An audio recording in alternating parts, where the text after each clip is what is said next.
ओ,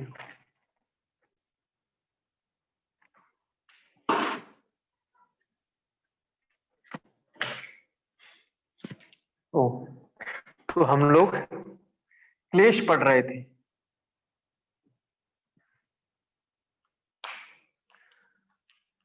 चंचल वृत्ति वालों के लिए महर्षि पतंजलि ने, चंचल वृत्ति वालों के लिए, सामान्य लोगों के लिए महर्षि पतंजलि ने क्रिया योग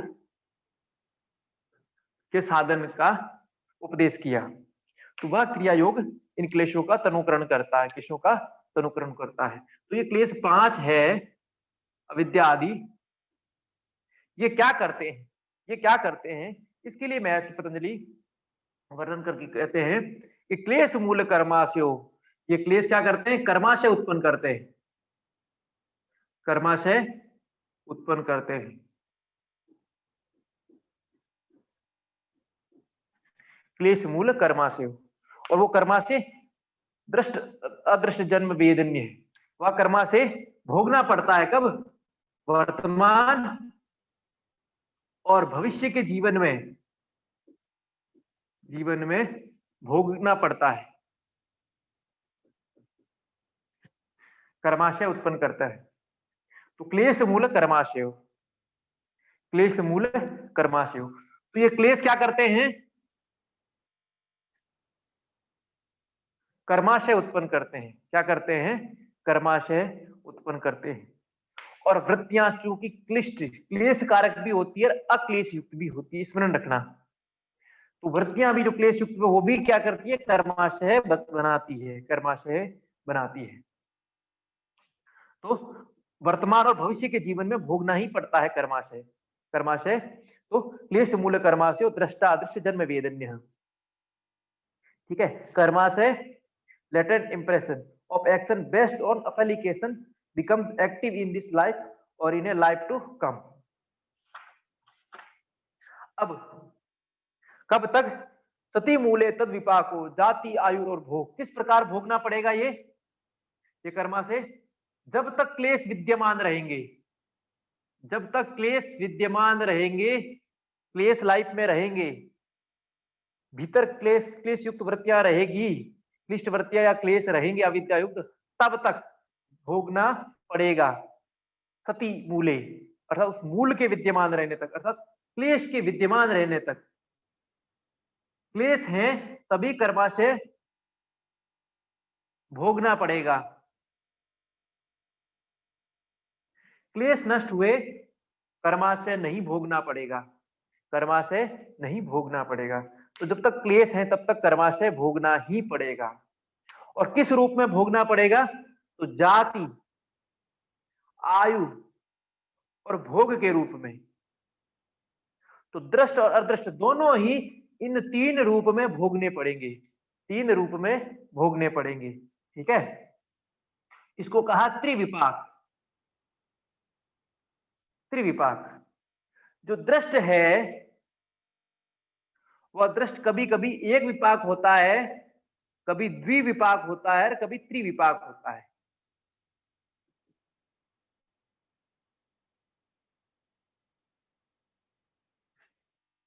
कभी सीधा ही भोग के रूप में ही आ जाता है, सीधा सीधा ही भोगना पड़ता है। कभी आयु भी उसमें मिलती है और कभी जाति भी, तो तीनों मिलती है। तो एक बार में तो एक विपाकी, एक विपाकी, द्विविपाकी और त्रिविपाक, ये तीनों जब मिलते हैं तो दृष्टा अदृष्ट जन्म वेदन्य है। इस जन्म में जो चल रहा है, भविष्य के जन्म में, दोनों समय भोगना है। इस रूप में जब तक मूल क्लेश का मूल है, जब तक क्लेश है, तब तक क्लेश के मूल के विद्यमान रहने तक वे कर्माशय भोगने पड़ेंगे। जाति, आयु और भोग, जन्म अर्थात कुल विशेष, आयु उम्र विशेष, भोग सुख दुख विशेष, सुख दुख विशेष। इस रूप में ये कर्माशय भोगना ही पड़ेगा। और ये सारा क्लेश इन कर्माशय को उत्पन्न कौन करता है, तो कर्माशयों का उत्पत्ति करता। कर्माशय कहाँ किस कारण उत्पन्न होता है, क्लेश के कारण। तो इस कर्माशय के पीछे का जो कारण है, रीजन है, वो क्या है, क्लेश है। क्लेश है तो कर्माशय है, क्लेश नहीं तो कर्माशय भी नहीं। इस चीज को अच्छे से बिठा लीजिए, ठीक है। अब ये जो क्लेश युक्त कर्माशय है, जो फल दे रहा है जाति आयु और भोग के रूप में, ये भी दो प्रकार का है। तो कर्माशय का फल है, क्लेश युक्त कर्माशय, इनका जो फल है वो त्रिविपाक के रूप में मिलता है। जाति, आयु और भोग, तो दो प्रकार से भोगना पड़ता है। दो प्रकार से, ये तीनों ही दो प्रकार से भोगने पड़ेंगे। किस प्रकार? एक तो आह्लाद और एक परिताप, मतलब जो प्रसन्नता और सुख प्रदान करने वाला और दुख और कष्ट प्रदान करने वाला। तो ते आह्लाद परिताप फला, दो प्रकार के रूप में भोगना पड़ेगा। प्रसन्नता सुख देने वाला, दुख और कष्ट देने वाला, ठीक है, कष्ट देना। फिर आगे बोल रहे हैं पुण्य अपुण्य हेतुत्वात्, तो पुण्य कर्मों के कारण, सुकृत कर्मों के कारण आह्लाद वाला ये पुण्य हेतु है, पुण्य कर्मों के कारण। और ये परिताप पाप कर्मों के कारण, कर्मों के कारण भोगना पड़ेगा, पाप कर्मों के कारण भोगना पड़ेगा। तो ते आह्लाद परिताप फला पुण्य अपुण्य हेतुत्वात्, इतना तक कंसेप्ट क्लियर हो जाना चाहिए। क्लेश क्या उत्पन्न करते हैं? कर्माशय करते हैं। इस कर्माशय से जाति आयु और भोग भोगने पड़ते हैं, और ये दृष्ट इस जन्म में और भविष्य के जन्म में ही सामने आएगा, ठीक है। और ये भी दो प्रकार से, आनंद पूर्वक सुख पूर्वक और कष्ट और दुख पूर्वक। पुण्य कर्मों के द्वारा सुख और आनंद पूर्वक, और पाप कर्मों के द्वारा दुख और कष्ट पूर्वक भोगना ही पड़ेगा, भोगना ही पड़ेगा। तत्पश्चात अब बोल रहे हैं परिणाम ताप संस्कार दुख गुण वृत्ति विरोधाच दुखम सर्व विवेकिन सर्वम विवेकिन, विवेकी के लिए सब कुछ दुख है। तो ये दुख तीन प्रकार का है, ये आह्लाद वाला और परिताप वाला, दोनों के दोनों विवेकी के लिए दुख रूप है, दुख स्वरूप है। अन्य लोगों के लिए जब जब सुख मिल रहा है तब तक तो सुख स्वरूप है, लेकिन जब सुख जा चुका है, सुख जा चुका है, तब ये ताप और संस्कार दुख करके दुख रूप में ही आता है, दुख रूप में। विवेकी के लिए तो सब कुछ सुख और दुख दोनों दुख रूप में है, क्योंकि दोनों संस्कार बनाएंगे, दोनों उसको कर्मों के बंधन में बांधेंगे। अन्य लोगों के लिए भी जो अभी सुख लग रहा है वो कालांतर में जाके वो सुख दुख का कारण भी बन सकता है, बनता ही है, बनता ही है। पुत्र से मोह किया, सुख मिला, उसकी सारे क्रियाकलापों से सुख मिला। अब मान लो पुत्र काल कवलित हुआ तो दुख हुआ, पुत्र ने कहना नहीं माना तो दुख हुआ, पुत्र निकट नहीं है दूर चला गया तो दुख हुआ। तो जो सुख है उस सुख से भी दुख मिलता ही है, मिलता ही है कालांतर में जाके। इसलिए सब कुछ विवेकी के लिए दुख है। तो तीन प्रकार का दुख है, परिणाम, ताप और संस्कार। परिणाम रिजल्ट, भोगने के पश्चात जो मिल रहा है वो परिणाम कहलाएगा। The discriminating persons apprehended all worldly objects as sorrowful because they cause suffering in consequence in their affiliative experiences and their latencies, and also because of contrary nature of the gunas. परिणाम ताप संस्कार दुख गुण वृत्ति विरोधाच दुख में सर्व विवेकिन, ठीक है। तो विवेकी के लिए दुख स्वरूप है तीन प्रकार का परिणाम, रिजल्ट। भोग लिया, उस भोग के पश्चात जो उससे अटैचमेंट हो गया, जो मोह हो गया, लोभ हो गया, उस लोभ के कारण वो नहीं मिला, समय पर नहीं मिला, इत्यादि कारणों से जो जो दुख उत्पन्न हो रहा है वो परिणाम दुख। अब सुख में बाधा आ गई तो द्वेष हो गया, क्या हो गया? द्वेष। और इस द्वेष के स्वरूप जो उत्पन्न हो रहा है, या जो भोग नहीं पा रहे हैं, उस शोभ के कारण जो उत्पन्न हो रहा है वह ताप दुख कहलाता है। वह ताप दुख कहलाता है। ये व्यक्ति को जलाता है, विक्षुब्ध करता है, वो तड़पता है, ताप तड़पाता है नहीं मिलने के कारण और भोग भोग नहीं भोग पाने के कारण। और संस्कार दुख, दोनों का सुख और दुख रूपी जो भी बन रहा है वो संस्कार बन रहा है, और संस्कार क्या करते हैं, बांधते हैं बंधनों में। इसलिए दुख स्वरूप विवेक के लिए। और ये क्यों करते हैं, तीनों दुख क्यों मिलते हैं, प्रत्येक गुणों का विरुद्ध, गुण वृत्ति विरोधाच। गुणों की वृत्ति क्या है, परस्पर विरोध है। सत्व क्या करता है, प्रकाश, प्रकाशशील है वो, लेकिन रजोगुण क्रियाशील है, और तमोगुण क्या है, स्थितिशील है। तो गुणों में ही वृत्तियों में विरोध है, कोई भी बैलेंस्ड नहीं है, तीनों क्या है, अलग अलग जगह ले जाती है। ये तमोगुण अज्ञानता में ले जाती है, रजोगुण लोभ मोह काम में ले जाती है, सतोगुण सुख में ले जाता है। तो जिस समय जो वृत्ति है वो उसी हिसाब से ले जाके बांधती है, बांधती। इसलिए गुण में वृत्ति विरोध होने कारण एक कर्माश है जो सुख और दुख, आह्लाद और परिताप के रूप में भोगना पड़ता है, वो विवेकी के लिए क्या है, दुख स्वरूप ही है। और वह दुख 3 प्रकार का, परिणाम ताप संस्कार, परिणाम ताप संस्कार। अब जो दुख मिल रहा है उस दुख का क्या करें, तो आगे महर्षि उस दुख का उपाय बताते हैं। हेयम दुखम अनागतम, हेयम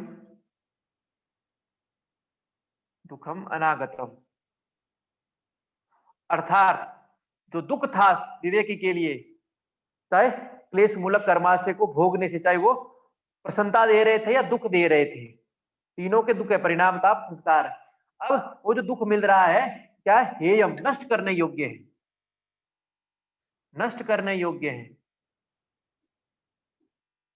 अनागतम अर्थात आने वाला दुख, जो दुख आने वाला है वो नष्ट करने योग्य है। महर्षि बोल रहे हैं आप दुख भोगो मत, नष्ट कर दो उसको। ये पूरी धरती का सबसे सुंदर कंसेप्ट है, और ये सनातन संस्कृति का इतना सुंदर कंसेप्ट है, इसका कोई तुलना नहीं है। इसमें दो तुलना करोगे, चाहे क्रिश्चियन के करो चाहे वो बोलेंगे परमात्मा तुम्हारे कर्मों को माफ कर देगा, माफ कर देगा, लेकिन यहाँ बोले तुम नष्ट कर दो, माफ नहीं है। और दूसरा वो भोगने, वो तड़पाते हैं लोगों को कि तुम भोगो, तुमने कर्म किया, हमारे नहीं। प्रत्येक जो कर्म हो चुका है वो भोगना नहीं, नष्ट करने लायक है, नष्ट करना ही चाहिए, आप भोगिए मत, ऐसे कहने वाले महर्षि पतंजलि। हालांकि हमारे सनातन संस्कृति में सारे ग्रंथ इसी अनुसरण करते हैं, लेकिन खुला रूप में कहने वाले ये प्रथम व्यक्ति है कि दुख नष्ट करने योग्य है, दुख भोगने योग्य नहीं है। दुख से बचाने के लिए सब बोलते हैं कि दुख नहीं होगा, ये कर लो वो कर लो, लेकिन दुख को नष्ट ही कर दो, वो आपको आए ही नहीं, ये बताने वाले केवल महर्षि है, केवल महर्षि पतंजलि है। बाकी सारे दर्शनों ने इसी को फॉलो किया है, बाद में इसी को फॉलो किया है। और वेद उपनिषद तो चूंकि वैदिक दर्शन है तो इसी पर महर्षि पतंजलि ने इसको बनाया है, क्योंकि ज्ञान सनातन से चला आ रहा था, सनातन से चला आ रहा था। तो दुख क्या है, जो आने वाला है वो नष्ट करने योग्य, भोगने योग्य नहीं है। अब महर्षि ने बोला आने वाला दुख देखो, क्योंकि जो बीत चुका है वो तो भोग लिया है, अब उससे कोई सरोकार नहीं रहा, और वर्तमान में भोगा जा रहा है। लेकिन अब जो आने वाला है, तो आने वाले प्रत्येक कष्ट कठिनाई को, प्रत्येक दुख को हम नष्ट कर सकते हैं, नष्ट कर सकते हैं, नष्ट कर सकते हैं। तो हेयम दुखम अनागतम, pain which is yet to come is to be discarded, is to be discarded. तो नष्ट करने हैं, तो नष्ट करने का मार्ग फिर वही सब जो अभी तक पढ़ चुके हैं वो सारे मार्ग हैं, आगे और मार्ग बता रहे हैं, लेकिन ईश्वर प्रणिधान उसमें सबसे बेस्ट मार्ग है। क्रिया योग भी है, समाधि भी है, असंप्रज्ञात समाधि भी है, सब है, लेकिन ये मार्ग यहाँ सर्वश्रेष्ठ मार्ग है। जो भी दुख जीवन में जिस प्रकार का भी सारा का सारा, इसमें फिर आप प्रहलाद का दुख ले सकते हो, चाहे मीरा का दुख ले सकते हो, चाहे द्रौपदी का दुख ले सकते हो, चाहे कुंती का दुख ले सकते हो, सबका दुख नष्ट हुआ है, नष्ट हुआ है। तो हेयम दुखम अनागतम, अब ये दुख आता क्यों है, इस दुख का कारण क्या है? आने वाला दुख डिस्कार्डेड, नष्ट करने योग्य, भोगने योग्य नहीं है। दृष्टा दृश्यो संयोग है हेतु, दुख का कारण ये हे चतुष्टय, ये जो योग सूत्र का सबसे महत्वपूर्ण चीज है वो यही है, हेय, दूसरा हेय हेतु। दो कल नहीं परसों पढ़ेंगे, ठीक है। हेय और हेय, हेय यानी दुख और हेय हेतु दुख का कारण, दुख का कारण। तो दृष्टा दृश्यो संयोगो हेय हेतु, दृष्टा और दृश्य का जो संयोग है वही इस हेय दुख का कारण है। तो दृष्टा दृश्यो संयोग हेय हेतु, इस हेय का हेतु है, तो हेय हेतु।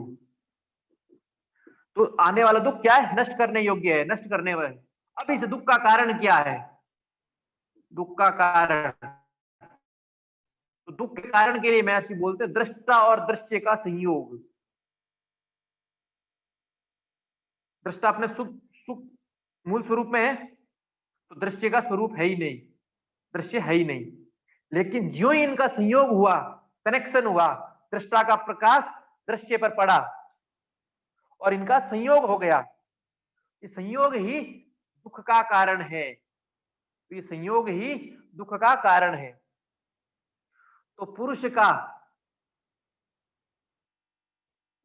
चित्त पे पड़ने वाला प्रतिबिंब ही संयोग है, अर्थात उनका एक होना, अर्थात हमारा ये शरीर धारण करना, ये शरीर धारण करता, अर्थात सृष्टि का सृजन होना, यही दुख का कारण है, दुख का कारण है। लेकिन ये संयोग की अनादिता, ये संयोग होता रहेगा जब तक पुरुष अपने स्वरूप में ना आ जाए, तब तक होता रहेगा। और ये जो संयोग होता है ये पुरुष के प्रयोजन के लिए ही होता है। प्रयोजन किसका है, पुरुष का। दृश्य को इसमें कुछ मिलता नहीं है, दृश्य अपने लिए नहीं करता है, किसके लिए करता है, पुरुष के लिए।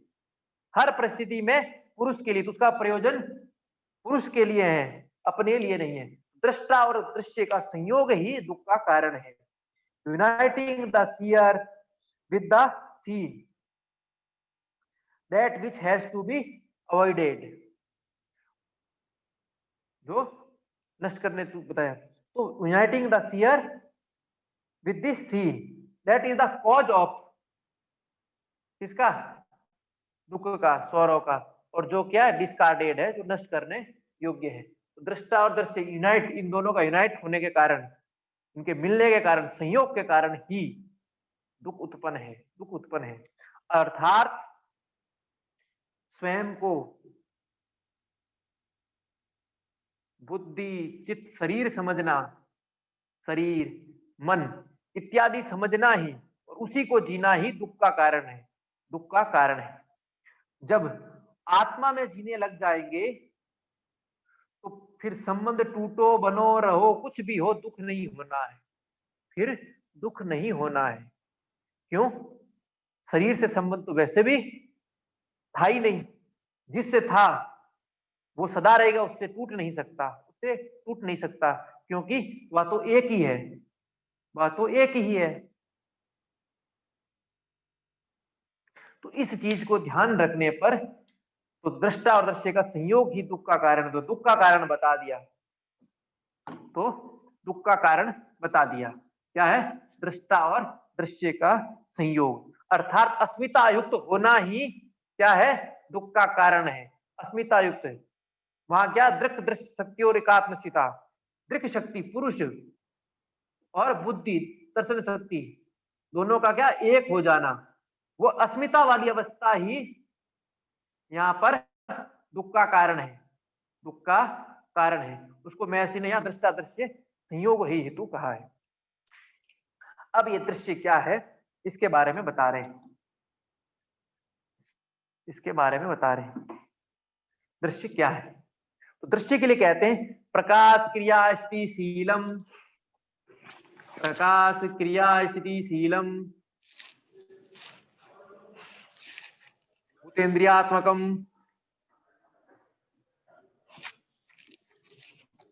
भोग अपवर्गार्थम दृश्यम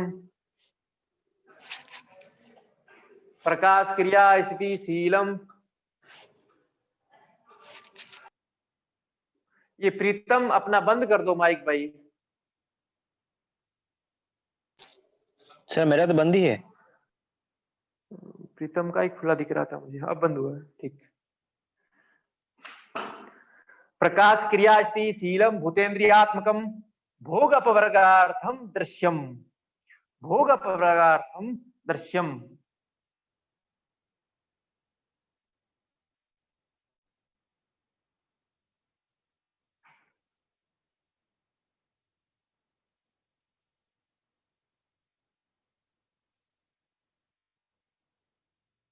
दृश्य क्या है? तो बोल रहे हैं प्रकाश क्रिया स्थिति शीलम भूतेन्द्रियात्मकम भोग अपवर्गार्थम दृश्यम।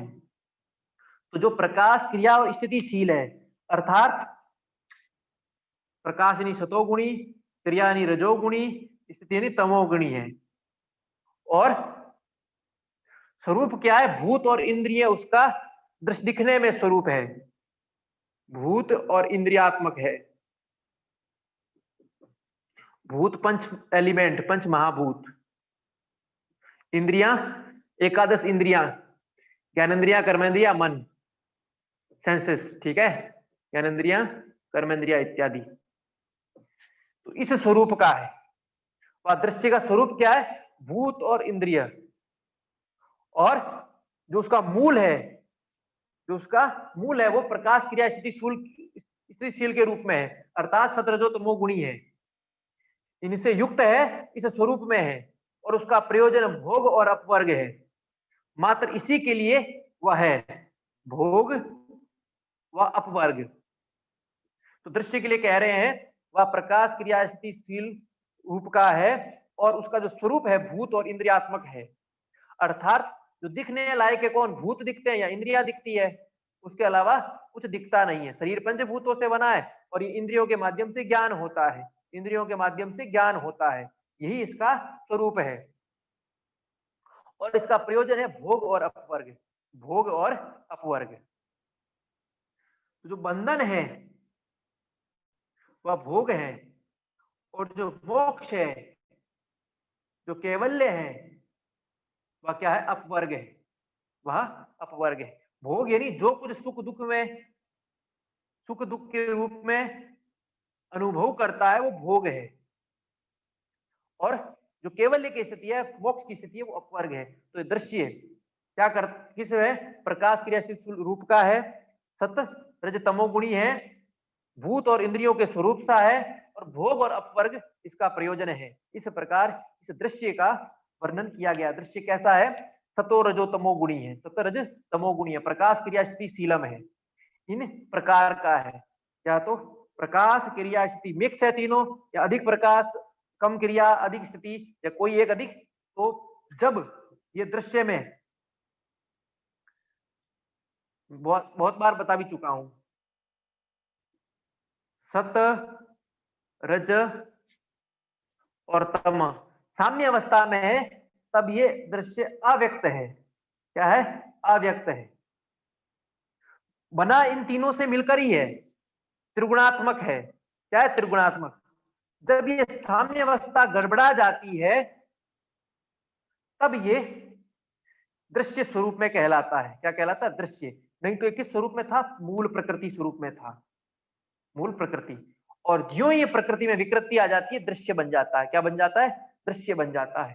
तो ये प्रकाश क्रिया स्थितिशील है, भूतेन्द्रियात्मक है, भूत और इंद्रियों के माध्यम से अपने स्वरूप को दृश्य प्रकट करता है।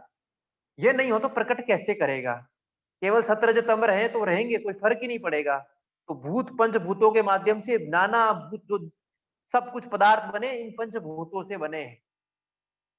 सारे पदार्थ बने हैं पंचभूतों से बने हैं। और पदार्थों का भोग इंद्रियों के माध्यम से होता है। यदि केवल पदार्थ है, इंद्रिया नहीं, तो भोग कैसे होगा? भोग कैसे होगा? यदि भूख ही ना लगे, प्यास ही ना लगे, देखना ही ना पड़े, बिना देखे, तो ये सब चीजें नहीं होती तो अनुभव ही नहीं होता, भोग होता ही नहीं पदार्थ के रहने पर भी। तो इसलिए स्वरूप उसका भूत और इंद्रियों सा है। तो पदार्थ भी है, तो पदार्थ के कारण ही शरीर निर्मित हुआ है और इंद्रियों के कारण ये शरीर जो अनुभव करता है, अनुभव करता है। तो अब ये दृश्य भोग और अपवर्ग, भोग भी पुरुष का है, अपवर्ग भी पुरुष का होता है, दृश्य को कुछ नहीं मिलता। दृश्य स्वभाव से स्वतंत्र है, किंतु पुरुष के लिए भोग अपवर्ग देने के कारण पुरुष हेतु प्रतंत्र है, पुरुष हेतु प्रतंत्र है। अर्थात दृश्य पुरुष के हेतु के लिए ही है, पुरुष के लिए ही है, अपना उसका स्वतंत्र अस्तित्व नहीं है, अपने उसको कुछ नहीं चाहिए, अपने को उसको कुछ नहीं चाहिए। इसलिए दृश्य की कोई गलती नहीं है, दृश्य की कोई गलती नहीं है। गलती कब होती है? दृष्टा दृश्य का संयोग हो जाता है, दृष्टा अपने को दृश्य समझने लग जाता है, दृष्टा अपने को दृश्य समझने लग जाता है। क्यों? क्योंकि वो अस्मिता युक्त, अविद्या के कारण अस्मिता युक्त वृत्ति धारण कर लेता है, क्लेश युक्त वृत्ति धारण कर लेता है। तो वो भूल जाता है कि मैं वह दृष्टा में स्वरूप, वो स्वरूप वाला हूँ, मैं शुद्ध बुद्ध चैतन्य हूँ। तो ये बोध भूल जाता है, क्योंकि ये आकर्षण इतना तीव्र है, दृश्य का आकर्षण, कि पुरुष इसमें मोहित हो जाता है, मोहित हो जाता है। और ये अनादिता है, ये ऐसा होना ही है, इसको कोई रोक नहीं सकता इसको, क्योंकि भोग भी उसका ही प्रयोजन है, पुरुष का, उसको भी भोगना ही है, उसको लीला करनी ही है, उसको भोगना ही है। और अपवर्ग भी करना है, अपवर्ग। भोग है तो संसार है, भोग नहीं होगा तो संसार बच ही नहीं सकता। तो सृष्टि भोग पर ही टिकी हुई है, भोग पर ही टिकी हुई है। तो सारा दृश्य किसके लिए है? दृष्टा के लिए है, सारा का सारा दृश्य दृष्टा के लिए ही है, दृष्टा के लिए ही है। और इस दृष्टा को वो दोनों चीज देता है। क्या देता है? भोग भी देता है और अपवर्ग भी देता है, सबको भोग ही दे रहा है, सुख दुख ही दे रहा है। जो योग साधना में लगा, जिनको केवल्य चाहिए, उन्हीं को ये अपवर्ग देता है, उन्हीं को ये अपवर्ग देता है।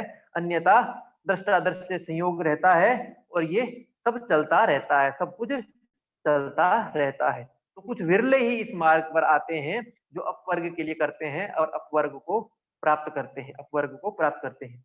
तो द ऑब्जेक्ट या और knowable is by nature sentient, mutable, and the organs and serve the purpose of experience and emancipation। अर्थात ऑब्जेक्ट क्या है? भोग और अपवर्ग है उसका, ठीक है, किसका? नोवेबल का, दृश्य का। सर्व एंड एक्सपीरियंस ऑफ इमेनिसिपेशन, यहाँ अपवर्ग को इन्होंने इमेंसिपेशन कहा है, इमेंसिपेशन, मुझे उच्चारण ढंग से नहीं आ रहा। तो दृष्टा और दृश्य का संयोग दुख का कारण है। क्या है? दुख का कारण है। दृश्य क्या है? तो बता रहे हैं प्रकाश क्रिया स्थिति शीलम। ये प्रश्न बहुत लोगों ने गलत किया इस बार। दृश्य है प्रकाश, क्रिया और स्थितिशील,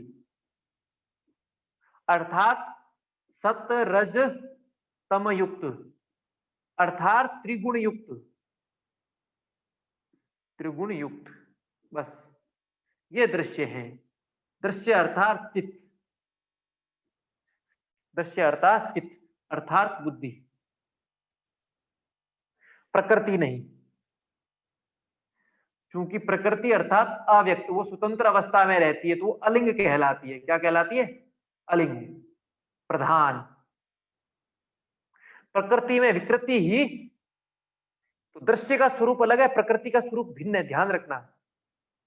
प्रकृति मूलतः अव्यक्त है और दृश्य क्या है? प्रकाश क्रिया स्थितिशील है, भूतेंद्रियात्मक है। दृश्य के भीतर क्या है? भूत और इंद्रियां दोनों है। तो दृश्य भूतेंद्रियात्मक है, दृश्य भूतेंद्रियात्मक है और इसका प्रयोजन भी है भोग और अपवर्ग देना। प्रकृति का कोई प्रयोजन नहीं है, वो बिल्कुल जिस प्रकार पुरुष मुक्त है वो भी मुक्त रहती है। तो जब संयोग होता है, ठीक है, प्रकृति में विकृति आती है तो वो दृश्य और दृष्टा हो जाते हैं। अन्यथा प्रकृति भी मुक्त है, पुरुष भी मुक्त है, दोनों सूक्ष्म अवस्था है। तो ये इसमें थोड़ा भिन्नता रखना, ठीक है प्रकृति की दृश्य, है तो प्रकृति, लेकिन वह प्रकृति नहीं है जो स्वरूप वाली है। क्या है वह प्रकृति? प्रकृति मूल अव्यक्त है, और ये प्रकृति स्वरूप वाली है, जिस प्रकृति ने स्वयं को प्रकट कर दिया। स्वयं को क्या कर दिया? प्रकट कर दिया। तो प्रकाश क्रिया स्थितिशील है, भूतेन्द्रियात्मक है, भूत और इंद्रियात्मक है, एलिमेंट युक्त है, मटेरियल युक्त है और सेंसेस युक्त है। बस इतना ध्यान रखना है, ठीक है।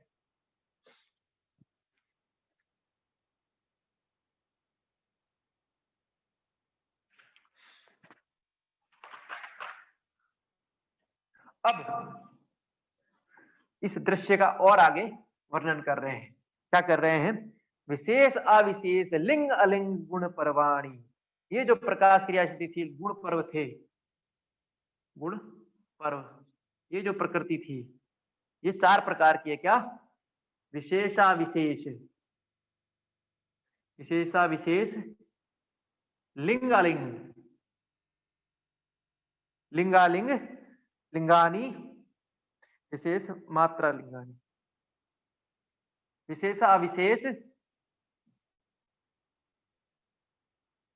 लिंग मात्र अलिंगानी, गुण पर्वाणी। अब इन तीनों गुण पर्व अर्थात प्रकृति 4 प्रकार की है। कितने प्रकार की है? 4। पहला विशेष, दूसरा अविशेष, तीसरा लिंग और चौथा अलिंग। ये गुण पर्व अर्थात प्रकृति, गुण पर्व अर्थात प्रकृति कितने प्रकार की है? 4। स्मरण रखना है, विशेष अविशेष लिंग अलिंग। Diversified, undiversified, indicator and that which is without any indication are the status of gunas। ठीक है, इंडिकेटर ये लिंग और that which is without any indication अर्थात अलिंग। तो विशेष अविशेष लिंग और अलिंग प्रकार से ये गुण पर्व 4 प्रकार के, प्रकृति 4 प्रकार की है। विशेष, special, who have only one special character, कोई एक वैशिष्ट्य करके रखने वाला। विशेष वैशिष्ट्य के कारण विशेष कहलाए। अविशेष, इसमें एक से अधिक विशेषता हो।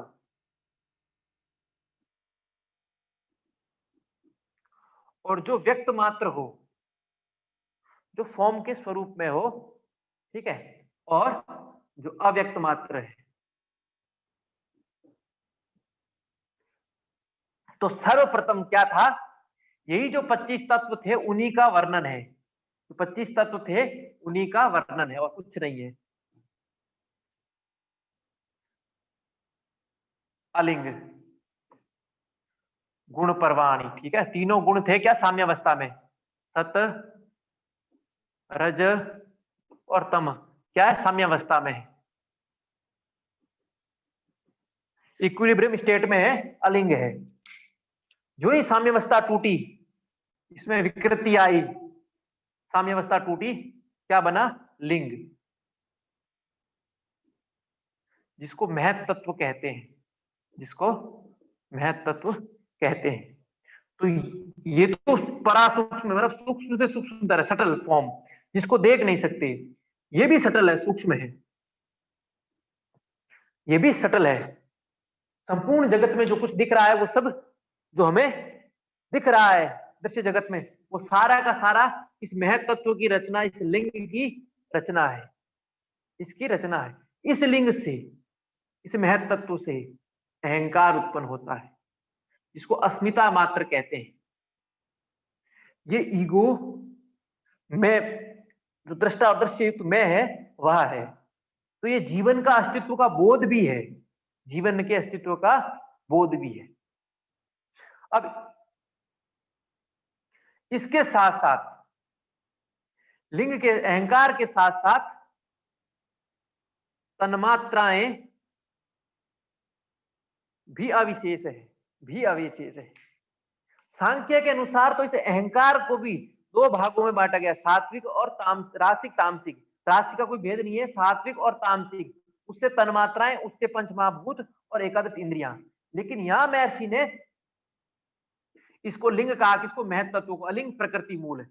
अहंकार और पांच तन्मात्राएं, इनको क्या कहा, अविशेष कहा। क्या कहा, अविशेष। अविशेष वे हैं जिनसे कुछ और उत्पन्न होता हो, विशेष उत्पन्न होता हो। तो इस अहंकार से एकादश इंद्रियां उत्पन्न हुई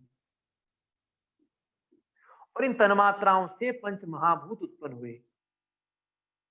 पंच महाभूत उत्पन्न हुए। तो ये एकादश इंद्रिया, पांच ज्ञानेंद्रिया, पांच कर्मेंद्रिया, मन और पांच महाभूत, इस तरह अविशेष टोटल, सॉरी विशेष, ये सब क्या कहलाए, विशेष।